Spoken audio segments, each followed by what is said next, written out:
Apakah dia pernah duduk bersama ulama ketika hidup di dunianya?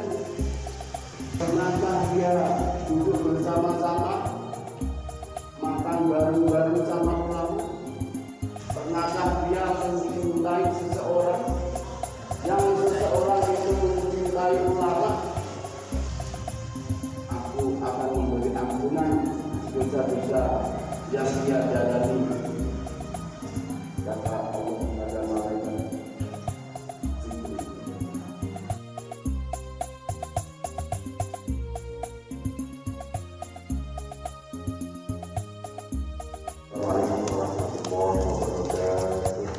Waalaikumsalam warahmatullahi wabarakatuh.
Yang menjelaskan tentang tingkatan yang berada di atas neraka jahanam.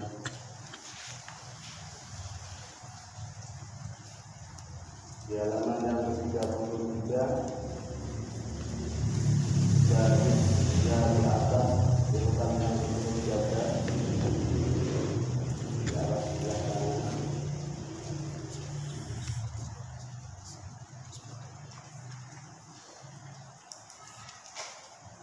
Wafil khobari yakni kaumun yakifuna al-sirah. Mengenai jabatan yang berada di atas neraka jahanam, malam kemarin sudah dijelaskan sesuai firman Allah di dalam ayat Al-Quran, wa inna minkum illa waridha karena Allah tidak hatman maghfiyah tsumma nunajjal ladzina amanu tsumma nunajjal ladzina taqaw wa nadhurul ladzina tidaklah dari kalian semua melainkan kelak pada hari kiamat menyeberangi atau mendatangi neraka itu semua sudah merupakan kepastian yang sudah ditentukan oleh Allah. Siapa yang akan selamat ketika menyeberangi jembatan itu adalah orang-orang yang bertakwa. Cuman najjal ladzina taqaw wa nadharul zalimina illa. Kami akan menyelamatkan orang-orang yang bertakwa dan membiarkan orang-orang yang berbuat zalim, berbuat ingkar kepada Allah akan berlutut di dalam neraka. Di samping kita bertakwa kepada Allah, kemarin juga sudah dijelaskan bahwasanya ada seseorang di atas jembatan ketika ditanya, pernahkah kamu menjalankan syariat Nabi ketika kamu hidup di dunianya?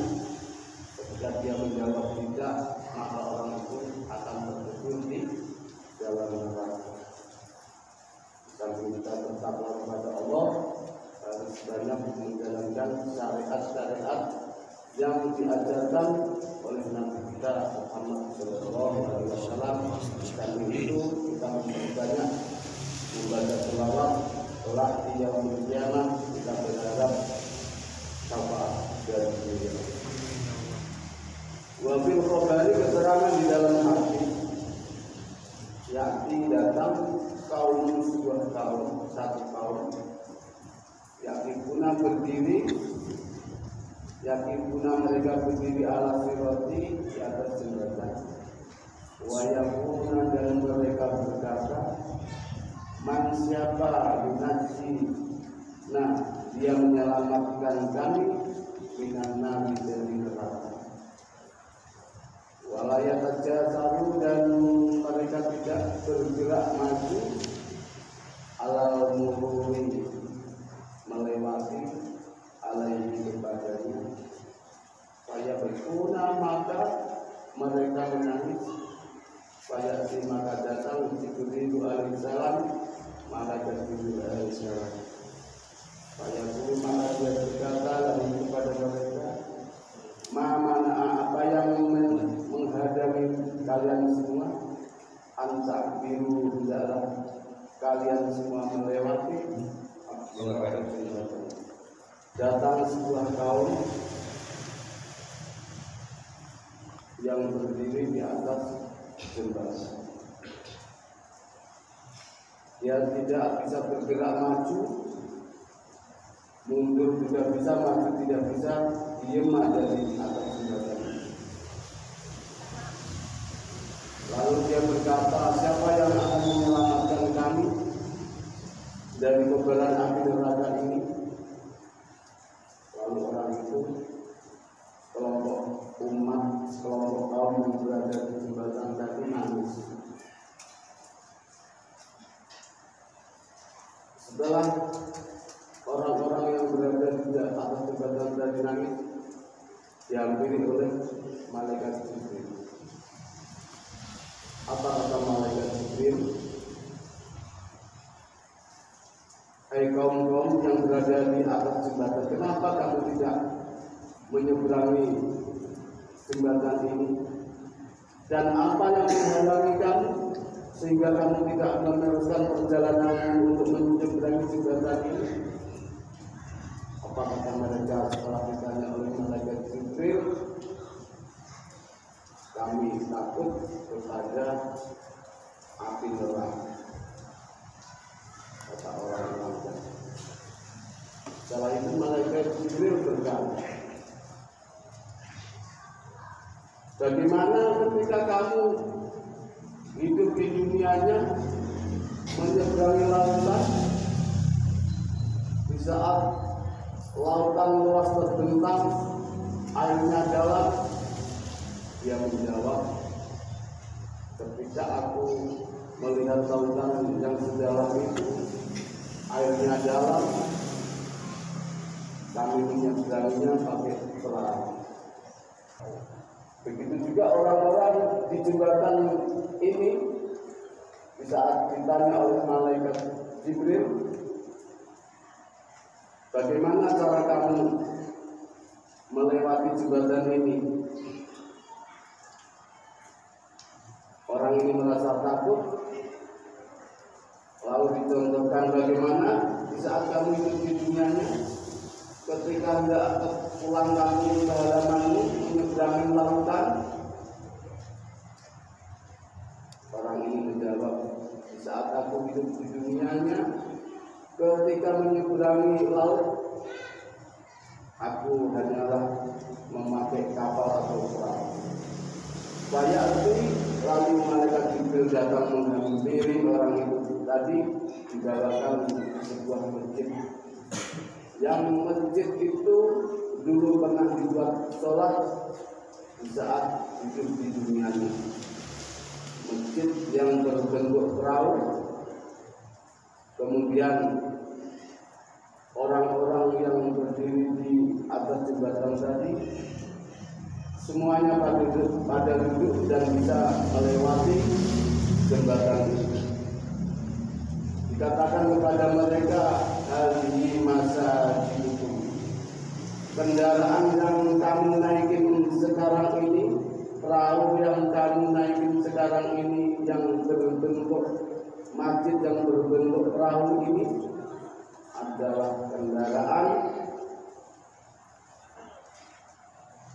adalah masjid yang ketika kamu hidup di dunianya pernah menjalankan sholat di dalamnya dengan cara berjamaah. Jadi masjid ini masjid yang kita tempati untuk berjamaah. Kalau kita tidak termasuk dari golongan orang-orang yang pertama jalannya seperti petir yang menyambar, tidak bisa masuk golongan yang kedua seperti angin yang besar ketika kita melewati jembatan yang berada di atas jalan, kita masih punya kendaraan cadangan yang berupa masjid yang kita tiap hari menjalankan sholat berjamaah dengan cara rutin. Inilah masjid-masjid yang kita tempati, yang kita buat sholat berjamaah akan menjadi kendaraan kita kelak menyeberangi neraka jahanam. Di saat orang yang disuruh pergi oleh Allah ke neraka tadi, lalu Allah berbalik lagi menyuruh pada malaikat Jibril, tolong susulah orang itu tadi yang aku suruh ke neraka tadi, temui dia, coba tanya kepada dia, apakah dia pernah duduk bersama ulama ketika hidup di dunianya? Andai dia pernah duduk bersama ulama, aku akan memberi ampunan dosa-dosa yang dia jalani. Kata Allah kepada malaikat Jibril. Setelah Jibril disuruh oleh Allah menemui orang yang disuruh pergi ke neraka tadi, lalu orang tadi ditanya, misalkan namanya Lukimin gitu ya, Lukimin, di saat kamu hidup di dunianya pernah kamu duduk bersama ulama, mendengar ceramahnya ulama? Orang itu tadi menjawab, aku tidak pernah Jibril ketika aku hidup di dunianya. Ketika aku hidup di dunia tak pernah mengikuti pengajian, tak pernah mendengarkan ceramahnya ulama. Lalu malaikat Jibril kembali kepada Allah. Ya Allah, ternyata hamba-Mu tadi tak pernah sama sekali duduk dengan ulama.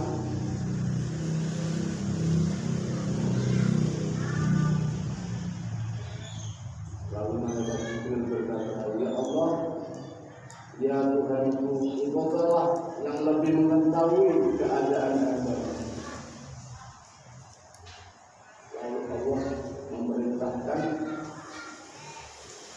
oleh malaikat Jibril lagi, coba Jibril susul tadi orang tadi, tanya lagi kalau memang dia tidak pernah mendengarkan ulama, tidak pernah duduk bersama ulama, coba tanya lagi, apakah dia pernah mencintai seorang ulama?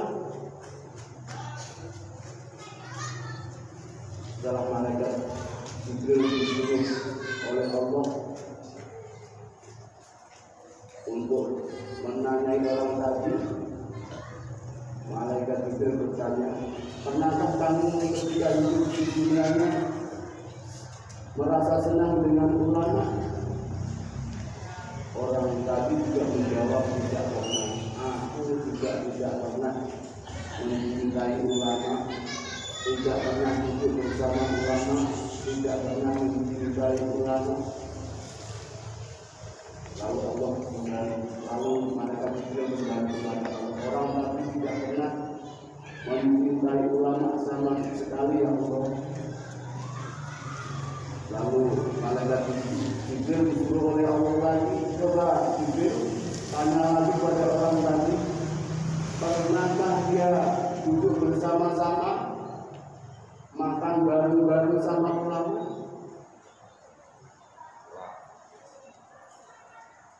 Ditanya lagi juga orang itu tidak pernah, tak pernah mendengarkan ceramahnya ulama, para ustaz, tak pernah duduk bersama ulama, bahkan makan sekalipun saja tak pernah bareng bersama ulama. Orang tadi. Malaikat Jibril disuruh oleh Allah lagi untuk menemui orang itu. Pernahkah dia tinggal yang kampungnya ada seorang ulama? Orang tadi juga menjawab, tidak pernah. Aku nggak pernah, lingkungan nggak ada ulama, karena hidupku di pinggir gunung, mungkin kata orang yang ada.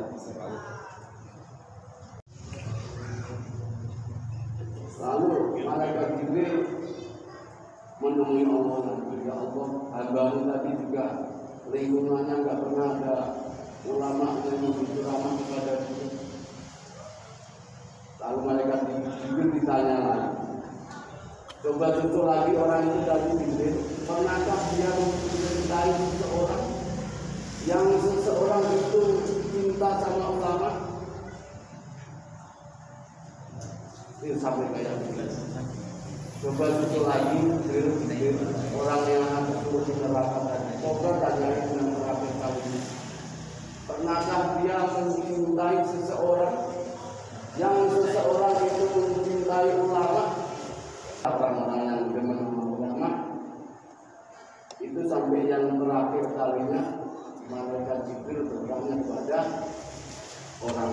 Coba susul lagi Jibril, barangkali dia mencintai seseorang yang seseorang itu cinta dengan ulama, sampai di vonis yang terakhir seperti itu. Ternyata orang tadi mencintai seseorang yang seseorang itu sukanya dengan ulama, tidak bertolong, yang dikunjungi selalu orang-orang alim. Itulah kemanfaatan kita selalu berziarah kepada orang-orang alim. Kita akan kelak orang-orang alim itu akan menolong kita dari siksa api neraka. Amin, amin ya rabbal alamin. Sebabnya orang-orang alim. Jibril, ini pertanyaan yang terakhir Jibril, kalau memang dia pernah mencintai seseorang yang seseorang itu mencintai ulama, untuklah dia masukkan ke surga. Sekarang aku sudah memberi ampunan kepada dia, kata Allah Subhanahu wa ta'ala. Pada hari kiamat Allah mengumpulkan jin dari mulut fatah, mulut takwa dan kepala, dikumpulkan dari al-masjid al-Madinah, semua masjid dikumpulkan pada hari kiamat dibentuk seperti unta.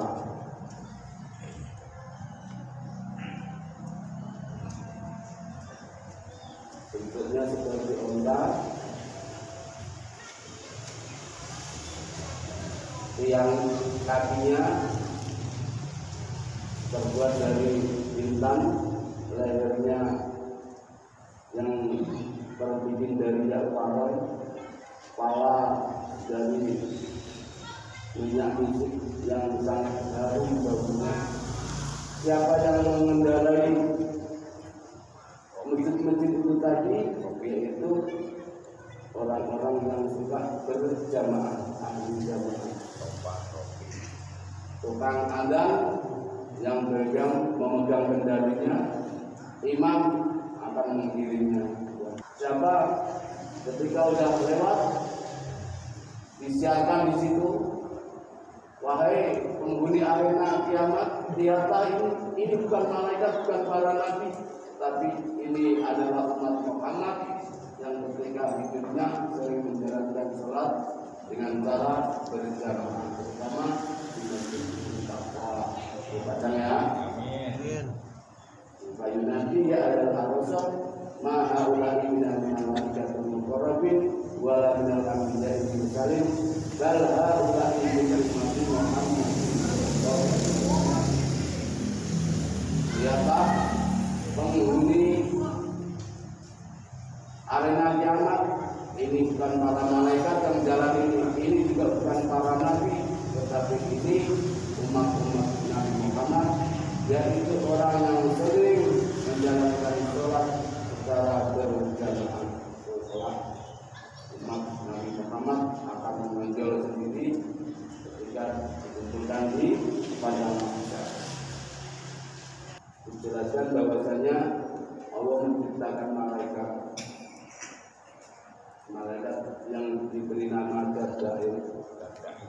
Malaikat Dardail itu mempunyai dua sayap. Satu sayap berada di bagian timur, satu sayap lagi berada di ujung barat, yang terbuat dari darjat yang dikabut dengan bintang mutiara. Kepalanya Dardail, malaikat Dardail tadi berada di bawah aras. Kedua kakinya berada di lapis bumi sabtu, lapis bumi yang bertujuh.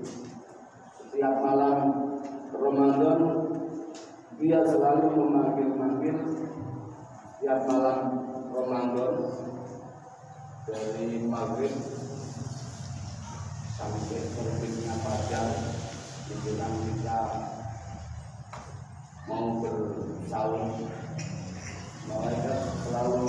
Malaikat Dardail selalu memanggil para penghuni bumi. Adakah orang yang berdoa?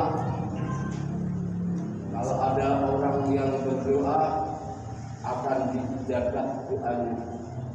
Adakah orang yang meminta permintaannya akan dikabulkan? Adakah orang yang bertobat pada malam hari ini tobatnya akan diterima? Adakah malam hari ini ada yang meminta ampun kepada Allah? Segala dosanya akan diampuni oleh Allah. Itulah panggilan malaikat Dardail setiap malam bulan Ramadan. Makanya kalau kita sudah menghadapi bulan Ramadan, mulai 1 Ramadan sampai menjelang Idul Fitri, banyak-banyakin kita meminta kepada Allah, bertobat kepada Allah agar Allah memberi ijabah kepada kita semua pengajian malam hari ini. Mudah-mudahan ilmu yang kita dapatkan pada malam hari ini bisa bermanfaat untuk kita semua.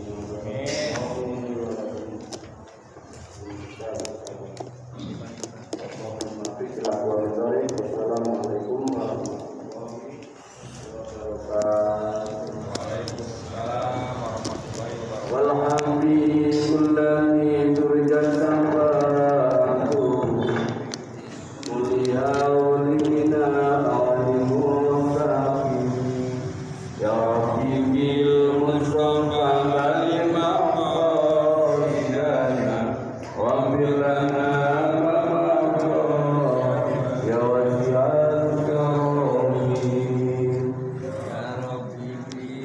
Mustafa balik makasidan bilana mama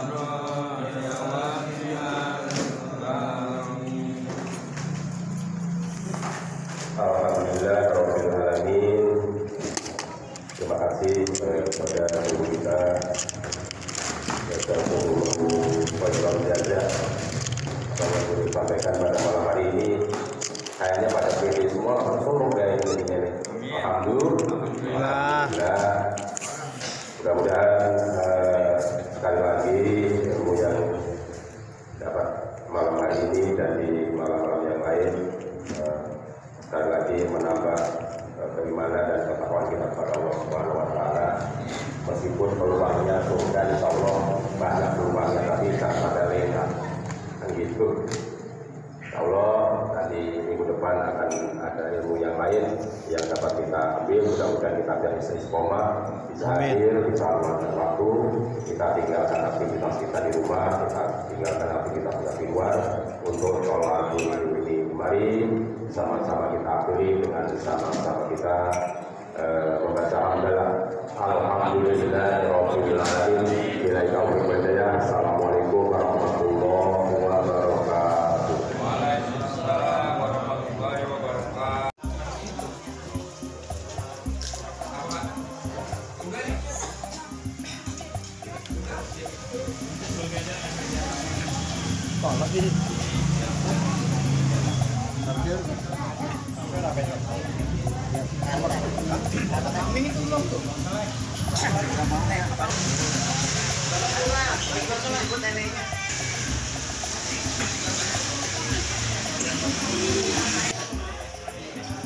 Nambah Pak.